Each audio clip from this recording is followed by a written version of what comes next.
오늘 우리에게 주시는 하나님의 말씀은 사도행전 1장 1절에서 11절까지의 말씀입니다. 사도행전 1장 1절에서 11절까지 말씀, 저와 여러분 한 절씩 교독하며 받들어 읽겠습니다. 데오빌로님, 제가 먼저 쓴 글에는 예수께서 일하시고 가르치시기 시작하신 모든 것, 곧 예수께서 선택하신 사도들에게 성령을 통해 명령하신 후 하늘로 들려 올라가신 날까지의 일을 기록했습니다.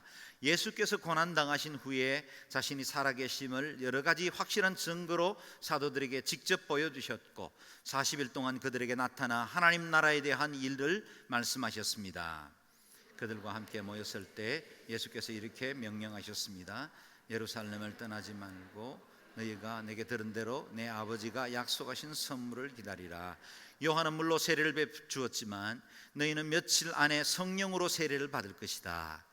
그래서 그들은 다 같이 모여 있을 때 예수께 물었습니다. 주여, 주께서 이스라엘에게 나라를 회복시켜 주시려는 것이 지금입니까? 예수께서 그들에게 말씀하셨습니다. 그날과 그때는 아버지께서 자신의 권세로 정하셨으니 너희가 알 것이 아니다. 그러나 성령께서 너희에게 오시면 너희가 권능을 받고 예루살렘과 온 유대와 사마리아 땅끝까지 이르러 내 증인이 될 것이다. 예수께서 이 말씀을 하신 뒤 그들의 눈앞에서 들려 올라가셨습니다. 그리고 예수의 모습이 이내 구름 속으로 사라져 보이지 않게 됐습니다. 그들은 예수께서 올라가시는 동안 계속 하늘을 뚫어지게 쳐다보았습니다. 그런데 갑자기 흰옷을 입은 두 사람이 그들 곁에 서서 함께 갈릴리 사람들아, 왜 여기 서서 하늘만 쳐다보고 있느냐? 너희 곁을 떠나 하늘로 올라가신 이 예수는 하늘로 올라가시는 것을 너희가 본 그대로 다시 오실 것이다 라고 말했습니다. 아멘. 오늘부터 국내에 있는 10개 전 캠퍼스 교회는 사도행전을 강해해 나가기로 했습니다. 온누리교회는 지금 30년을 맡고 있는데 사도행전 전체 본문을 강해하는 것은 이번이 세 번째입니다. 하용조 목사님은 온누리교회를 개척한 그 첫 해부터 사도행전 강해를 시작하셨고 약 10년쯤 되었을 때 다시 한번 교회 영성을 새롭게 하기를 원하셔서 사도행전 강해를 하셨습니다. 그리고 담임 목사님께서 이번 30주년을 맞이하면서 온누리교회가 다시 한번 본질로 돌아가고 사도행전적인 바로 그 교회의 꿈을 회복했으면 좋겠다, 그런 소망으로 전 교회가 사도행전 강해를 하기로 한 것입니다. 이제 오는 10월 창립 30주년을 맞이하면서 온누리교회는 사도행전에 일어났던 그 하나님의 역사, 그때 성취되었던 교회의 모델, 그것이 오늘 우리 시대에도 다시 일어날 수 있을 것인가, 그런 열망으로 사도행전 앞에 하나님의 말씀을 조아리게 되었습니다. 제 개인적으로는 사도행전을 읽을 때마다, 강의할 때마다 큰 은혜를 받고 가슴이 뜨거워지는 경험을 했기 때문에 이번에도 사도행전 강의하는 동안에 성령께서 우리 양재 온누리교회 공동체 가운데 역사하시고 은혜를 부어주시고 새 영으로 충만해질 것을 기대하고 사모합니다. 사도행전은 신약 성경에서 역사서로 분류되는 유일한 책입니다. 예수님께서 부활하시고 승천하신 후부터 사도 바울이 로마 감옥에 갇힌 때까지 약 30년의 시간 동안에 일어났던 초대교회의 원역사 이야기, 그것이 바로 사도행전입니다. 우리가 그 첫 교회의 역사에 주목하는 것은 이 첫 번째 30년은 교회는 아무것도 갖추어져 있지 않는, 구조도 조직도 사람들의 어떤 형태, 교회란 이름도 직제도 갖추어져 있지 않던 그런 시기였고, 그래서 그 시기에는 성령님이 직접적으로 역사하시고 사람들에게 말씀하셨고 그 뜻을 드러내셨던 시기, 원복음이 마음껏 활동하던 그 시기였기 때문에 우리가 이 30년의 역사를 2000년이 지난 지금에도 다시 한번 초대교회로 돌아가자, 그 역사 가운데 다시 한번 우리 자신을 내어드리자고 소망하게 된 것입니다. 오늘 저와 여러분이 속한 우리 양지 온누리교회는 사도행전적인 바로 그 교회를 이 땅, 이 양지 지역에 재현할 꿈을 가지고 세워졌습니다. 저는 이번 사도행전 강의 주제를 다시 쓰는 사도행전이다, 다시 쓰는 사도행전이다, 그렇게 잡아보았습니다. 사도행전 29장을 이어가는 우리 시대에 우리의 삶이라는 붓으로 써야 할 사도행전, 우리 양지 온누리교회라는 공동체가, 또 온누리교회 전체 교회가 다시 한번 써야 할 29장, 그래서 다시 써야만 하는 사도행전, 그래서 우리가 소망하면서 이 주제를 잡게 되었습니다. 사도행전의 기적들이 그때 그곳에서 일어났던 과거의 이야기가 아니고 오늘 우리에게도 여전히 동일하게 일어날 수 있다고 확신하는 것은 오늘 우리가 부르는 하나님, 우리가 믿고 있는 성령님, 그분은 그때 원역사의 30년 때도 동일하게 일하시던 하나님, 예배 가운데 거하시던 하나님이시기 때문입니다. 그래서 하나님은 어제나 오늘이나 영원토록 동일하십니다. 우리 하나님이 동일한 분이시라면 사도행전이 이루어졌던 그 성경 속의 역사의 그 하나님이 오늘 우리 가운데도 동일하게 일하실 수 있다는 믿음, 그건 너무나 당연한 것입니다. 바뀐 것은 사람이지 하나님이 아닙니다. 우리가 이전처럼 단순한 믿음을 갖고 하나님 한 분만 바라보고 믿음으로 증가하지 못하기 때문에, 그래서 세상에 의지할 것들이 너무 많기 때문에 성령님의 역사가 제한되는 것뿐이지, 우리 성령님은 어제나 오늘이나 영원토록 동일하십니다. 그때 기적을 일으키신 하나님은 오늘 우리 가운데도 기적을 일으키기를 원하시는 하나님이십니다. 그때 성경을 기록하셨던 그 하나님은 오늘 우리에게도 29장이 쓰여지기를 원하시는 것입니다. 그때 위대한 역사를 이루신 그 하나님이 오늘 우리 가운데도 위대하신 하나님의 역사를 이루시기를 주의 이름으로 축원합니다. 자, 이제 첫 번째 교회 이야기 속으로 들어가 보겠습니다. 먼저 본문 1절 2절을 함께 읽겠습니다. 시작. 데오빌로여, 제가 먼저 쓴 글에는 예수께서 일하시고 가르치시기 시작한 모든 것, 곧 예수께서 택하신 사도들에게서 성령을 통해 명령하신 후 하늘로 들려 올라가신 날까지의 일을 기록했습니다. 아멘. 사도행전은 편집글 형식으로 이루어져 있습니다.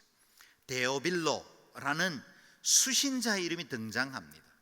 사도행전은 누가 기록했습니까? 누가가 기록했습니다. 누가복음은 누가 기록했습니까? 누가가 기록했습니다. 마가복음은 누가 기록했습니까? 마가가 기록했습니다. 목사는 어려운 거 묻지 않습니다. 사도행전을 기록한 누가는 성령의 저자 40인 가운데 유일한 이방인, 헬라인 출신입니다. 의사였습니다. 누가복음과 사도행전을 읽어보면 그가 얼마나 학식이 풍성하고 인간적인 따뜻함을 겸비한 사람인지 잘 알 수 있습니다. 수신자인 데오빌로를 개역 성경 번역에 보면 데오빌로 각하여라고 부르는 것 보면 당시에 고위층 귀족들과도 친분을 가지고 있는 사람이었던 것 같습니다. 사도 바울은 골로새에서 누가를 부르기를 사랑받는 누가라 그랬습니다. 빌레몬서에서는 나의 동역자 누가라 그렇게 불렀습니다. 사도 바울의 신실한 동역자였고 바울이 아끼는 일꾼이었습니다.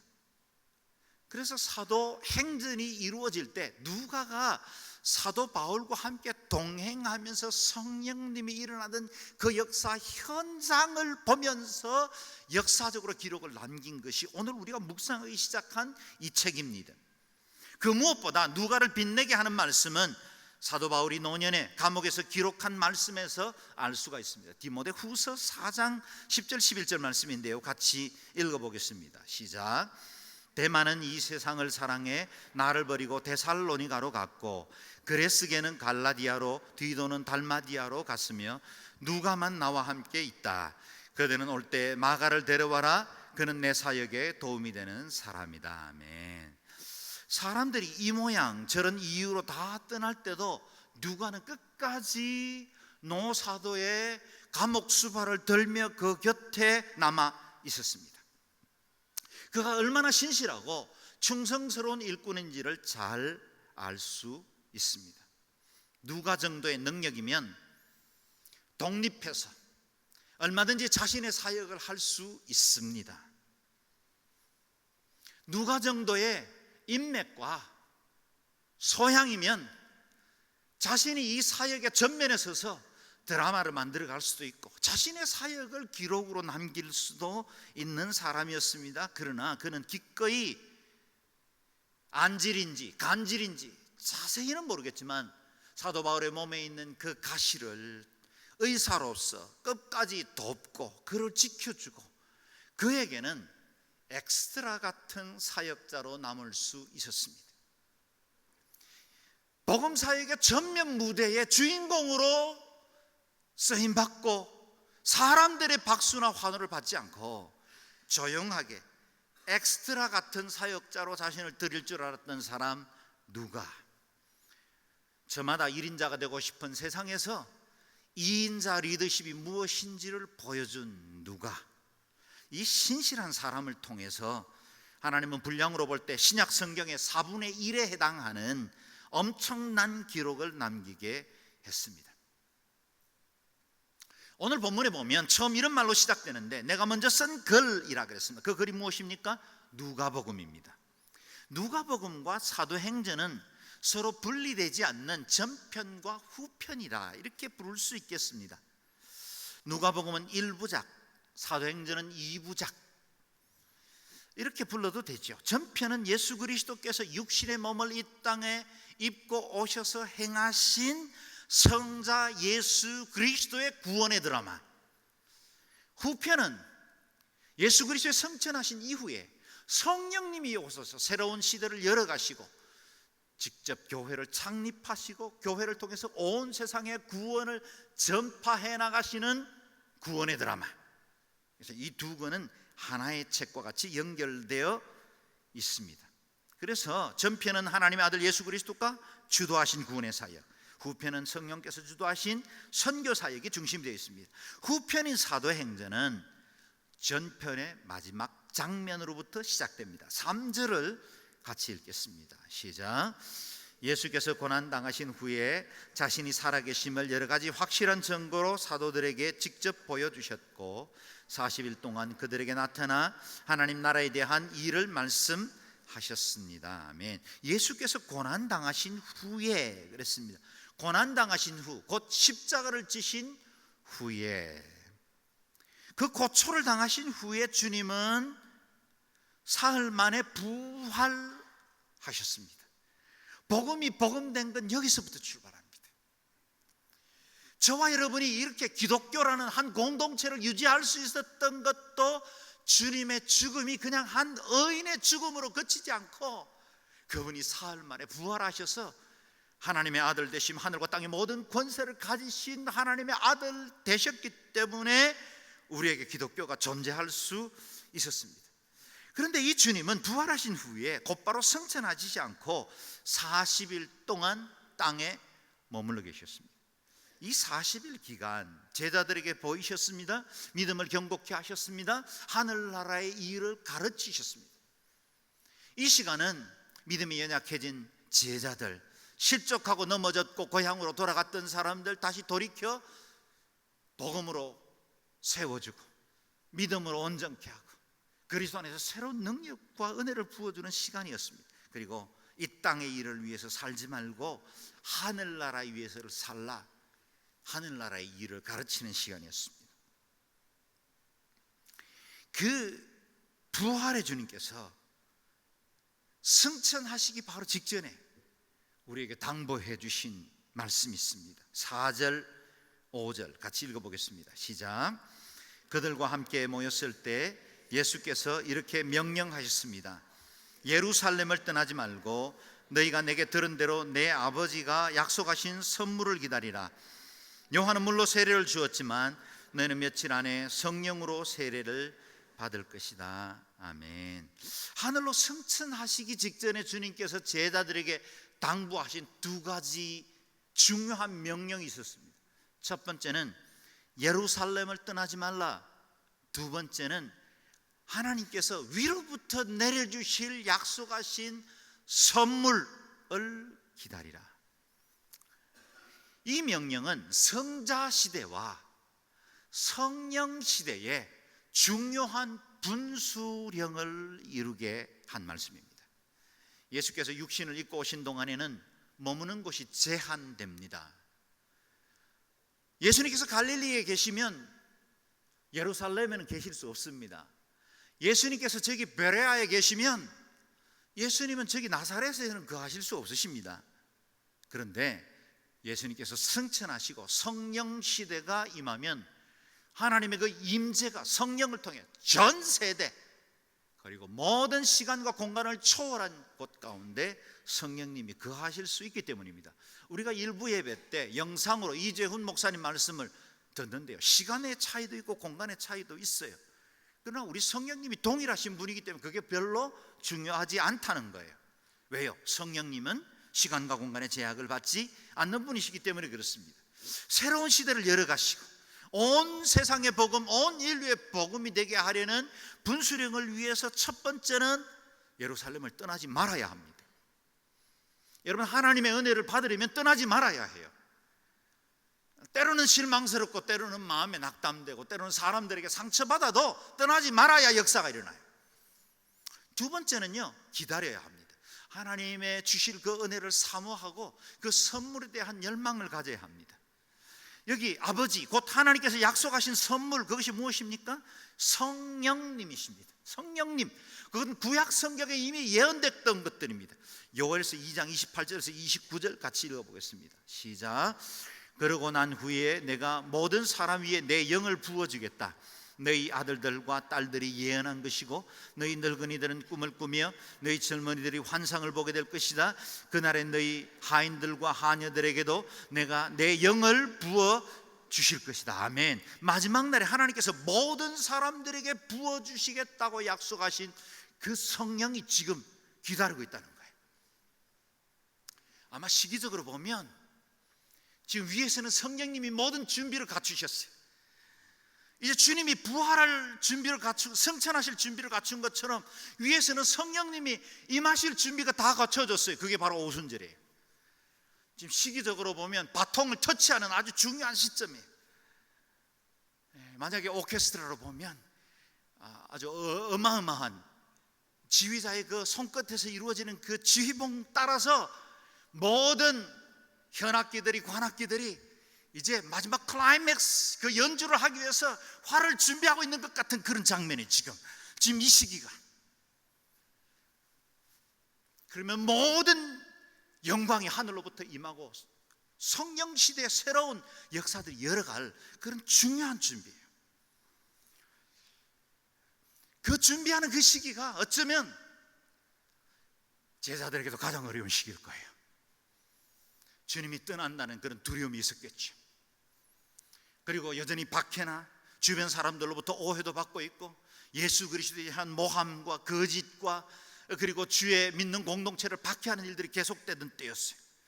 여러분, 은혜 받은 날은 언제나 이렇게 가장 위기스럽고 어려울 때에 은혜가 준비되어 있는 거예요.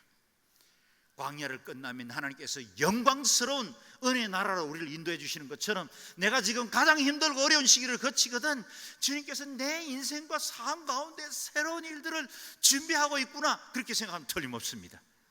왜냐하면 우리는 하나님의 자녀이기 때문에. 마지막 날에 이와 같은 언약의 약속의 축복이 있었어요. 떠나지 말라, 기다리라.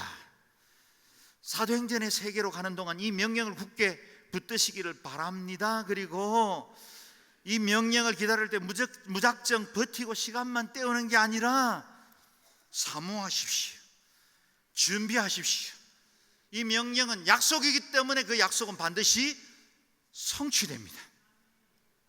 주님의 성령을 사모하는 모든 사람들에게 반드시 성취될 줄로 믿습니다.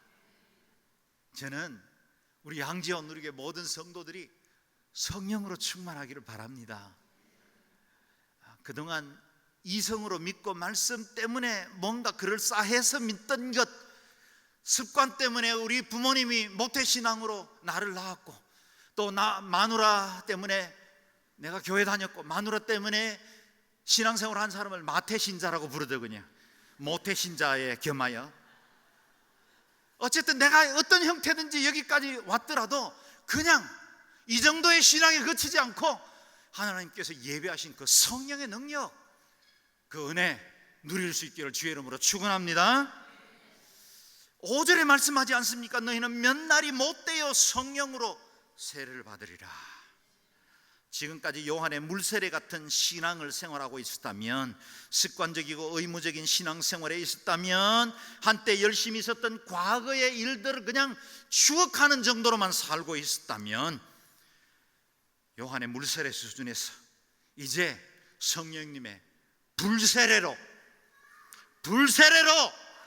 넘어가기를 주의 이름으로 축원합니다. 성령님은 능력의 원천이십니다. 우리의 인생을 새롭게 하고 우리가 예수 제대로 믿게 하는 것도 성령님이 답이십니다. 내 안에 컬컬하고 메마른 심령을 해결할 수 있는 것도 성령님이 답이십니다.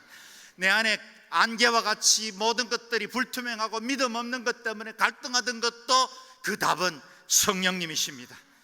한 형제님이 자신은 모태신자이고 평생토록 교회를 다녔지만 언제나 미지근한 신앙생활, 내 신앙생활에 특별한 계기가 없어서 안타깝습니다. 그런 고백을 들은 적이 있습니다. 여러분, 그런 신앙생활에서 이제 새로운 전기를 마련할 수 있기를 바랍니다. 성령 충만하는 것에 대해서 두려워하지 마십시오. 성령 충만 받으면 아프리카로 가라, 주님의 음성 들을까 봐 두려워하는 사람들이 많습니다. 여러분, 다 그렇게 해서 아프리카 가는 거 아닙니다. 아무나 보내지 않습니다. 두려워하지 마십시오. 성령 받으면 이상한 그리스도인이 될까 두려워하는 사람도 있습니다. 할렐루야. 또는 저기 용인 터미널에 서가지고 예수 믿으십시오, 할렐루야, 이렇게 될까 봐 두려워하는데 염려하지 마세요. 성령님은 인격적인 분이세요. 성령님이 우리 가운데 임하면 더욱더 계시 정신이 맑아집니다. 성령님이 임하면요, 우리의 인격이 그리스도의 성품을 닮아가요. 그래서 두려워하지 마세요. 성령으로 초대합니다. 그분은 우리에게 복 주시기 위해서 오시는 분이세요. 우리를 도우시는 보혜사 성령님이세요. 그 성령님이 우리와 함께 하시고 그 성령님이 우리 가운데 임할 때 놀라운 일들을 이루어 주실 줄로 믿습니다. 그렇다면 당시의 제자들은 예수님의 말씀이 무엇인지를 제대로 이해했습니까? 그렇지 못한 것 같아요. 6절 말씀 같이 읽겠습니다. 시작. 그래서 그들은 다 같이 모여 있을 때 예수께 물었습니다. 주여, 주께서 이스라엘에게 나라를 회복시켜 주시는 것이 지금입니까? 주님과 3년간 동행해서 말씀을 들었습니다. 뿐만 아니라 십자가에 못 박혀 돌아가신 것도 목격했고, 그분이 부활해서 못 박힌 손과 옆구리를 보이시면서 내가 다시 살아났다고 증거하셨는데도 불구하고, 하늘나라의 일을 40일 동안 보이셨는데도 불구하고 제자들은 여전히 땅의 것 생각합니다. 이스라엘 언제 회복됩니까? 이스라엘 백성들, 제자들뿐만 아니라 유대인들이 소망하는 이스라엘의 회복은 로마의 압제에서 벗어나 무화과 나무와 포도나무 아래 안연히 거하며 시편을 읊조리는 그 평안한 삶, 다른 외적으로부터 어떤 도움을 받지 않는 샬롬, 그것이 메시아의 나라로 상상했습니다. 그들은 다시 오시는 주님은 그 정도 이스라엘의 회복, 특별히 다윗 왕국 시대 때 최고의 전성기를 구가하던 그 정도의 수준이 메시아의 나라인 줄 알았습니다. 이스라엘 언제 회복되겠습니까? 그들이 생각하던 수준이 그거였습니다. 보리떡 5개와 물고기 2마리로 수천 명을 배불리 먹였고, 나인성 과부의 죽은 아들을 살리셨고, 수많은 사람들에게 복음을 전파하고, 눈먼 자들을 뜨게 하고, 벙어리들에게 입을 열고, 수많은 사람들에게 하나님의 나라 일을 보이셨던 그 주님을 따르고 그 말씀을 들었던 사람들 아닙니까? 어쩌면 우리 제자들이 우리의 모습과 비슷한지 말이에요. 여전히 우리도 하나님의 은혜와 능력 가운데 산다고 하지만 늘 땅의 일들, 내 수준, 내 생각으로 하나님의 나라, 주의 뜻 사모할 때가 많이 있죠. 그런데 오늘 주님이 하신 말씀은 좀 냉정하리만큼 단호합니다. 7절을 같이 읽겠습니다. 시작. 예수께서 그들에게 말씀하셨습니다. 그날과 그때는 아버지께서 자신의 권세로 정하셨으니 너희가 알 것이 아니다. That's not your business. 너희 알 바 아니다. 때와 기한에 대한 질문은 교회 역사만큼이나 오래되었습니다. 사람들은 누구나 때와 기한에 대해서 관심이 많습니다. 내가 지금 걸어가고 있는 이 광야의 끝은 어디입니까? 주님 언제 회복되겠습니까? 궁금하지요. 사모하는 겁니다. 주님, 대한민국의 통일은 언제 이루어질까요?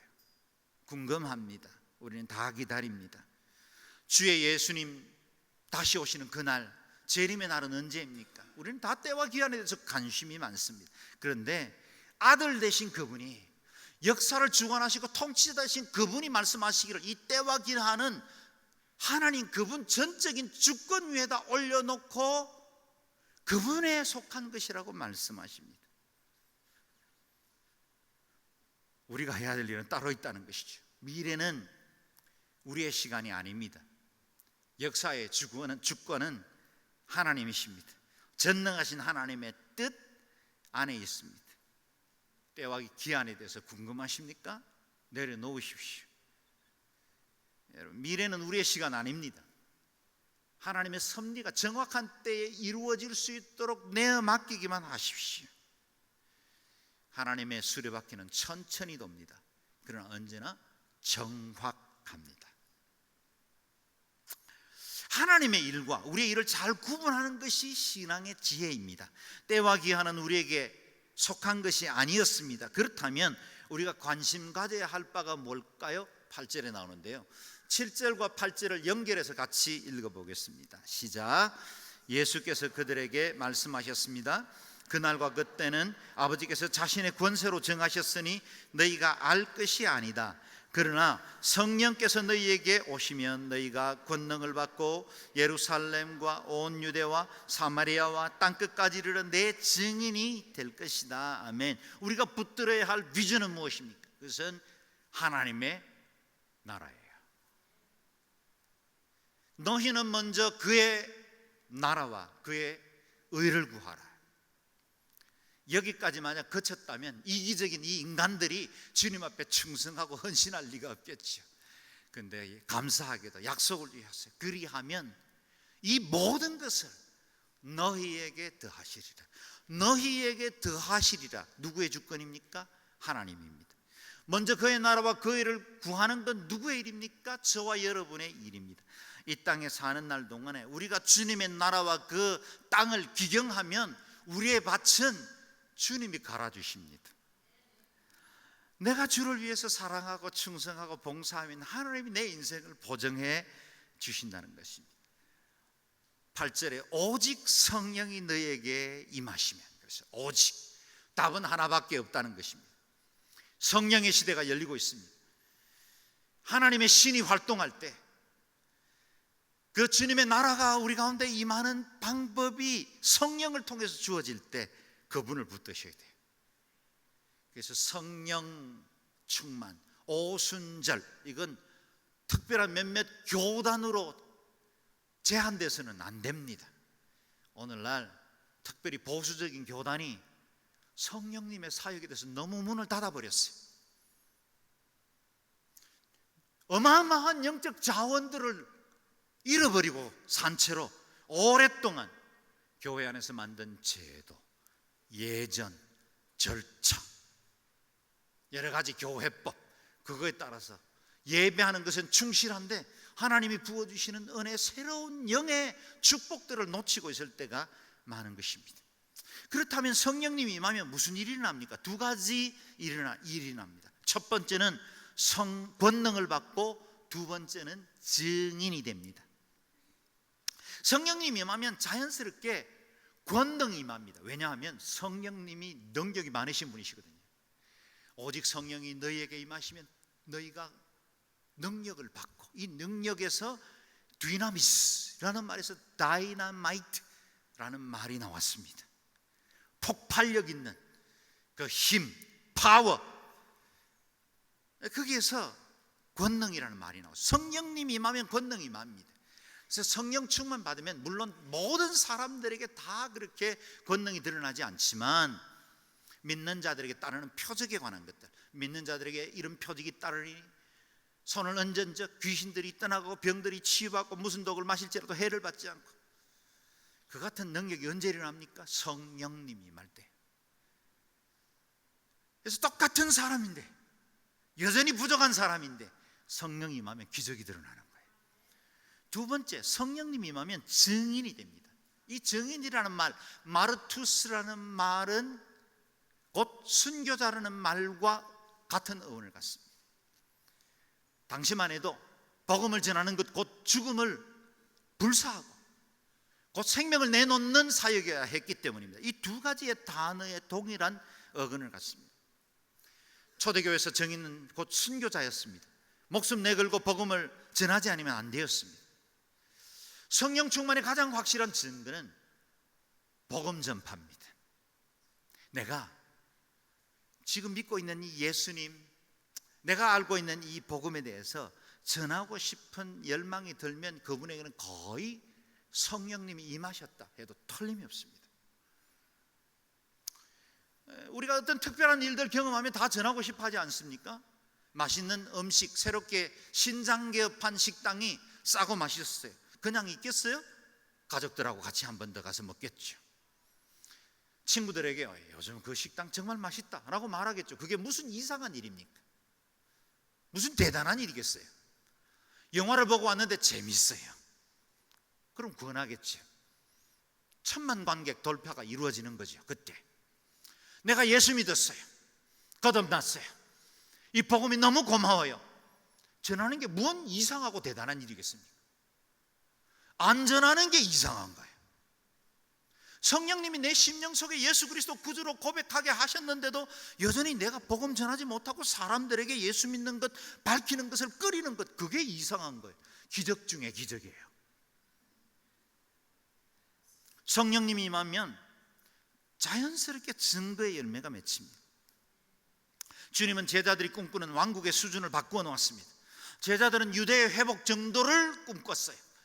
그러나 하나님은 온 열방과 모든 민족들 가운데 하나님의 나라가 증거되기를 원하고, 너희들의 인생은 그저 목구멍에 필요한 것들 채우고 우리 가족들 행복하게 사는 정도로 인생의 가치가 정해져 있지 않다라고 말씀하십니다. 눈을 들라고 하시고 열방을 향한 꿈과 비전을 가지라고 말씀하십니다.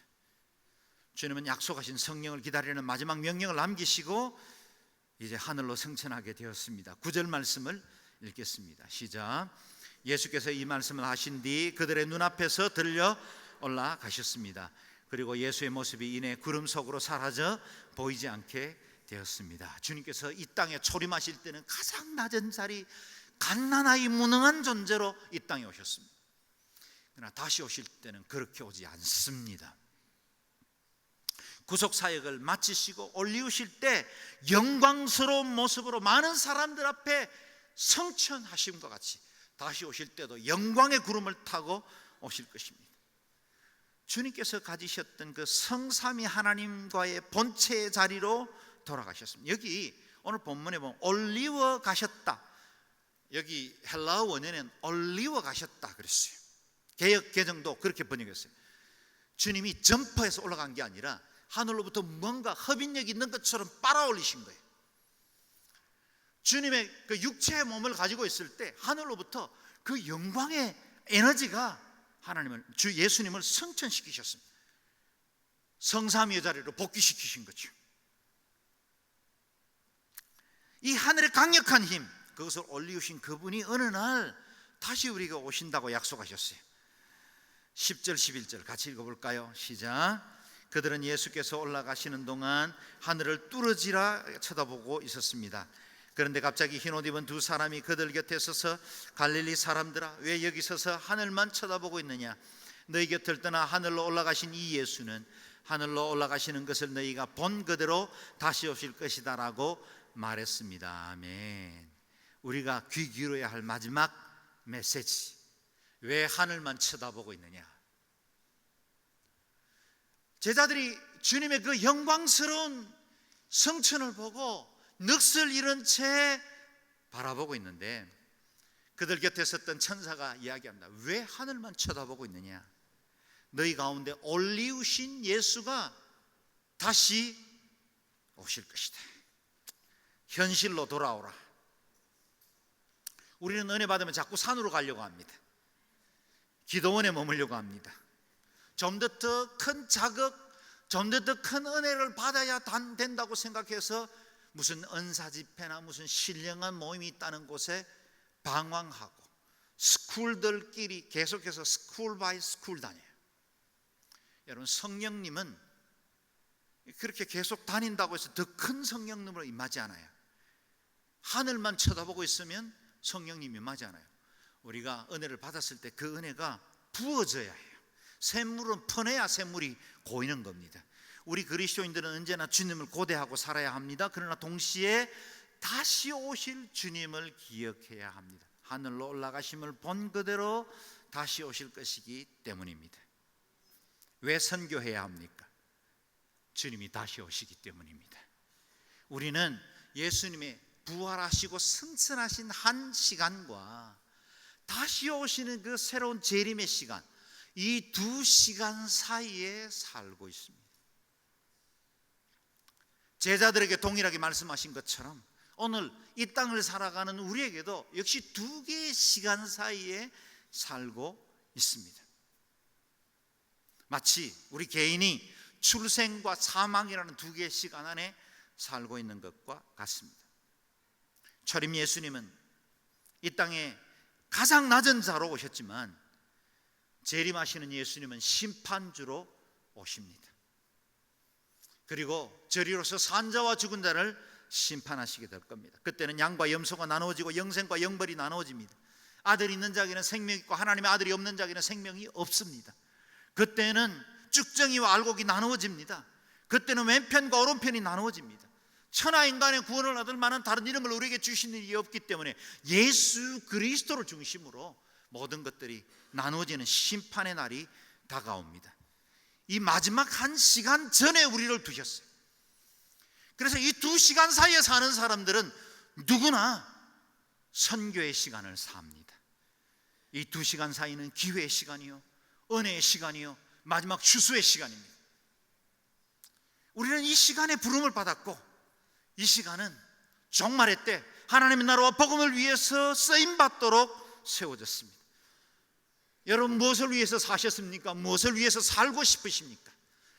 우리의 삶에 출생과 사망 사이에 가치 있는 인생을 살아야 하듯이 주님 승천과 재림 사이에 살아가는 교회 역사를 이루는 저와 여러분이 우리 온누리교회가 마지막 다시 오시는 그 주님, 그 심판주 앞에 인정받고 칭찬받을 수 있는 복음의 사역, 선교의 사역, 이 일에 쓰임받는 저와 여러분 되시기를 주의 이름으로 축원합니다.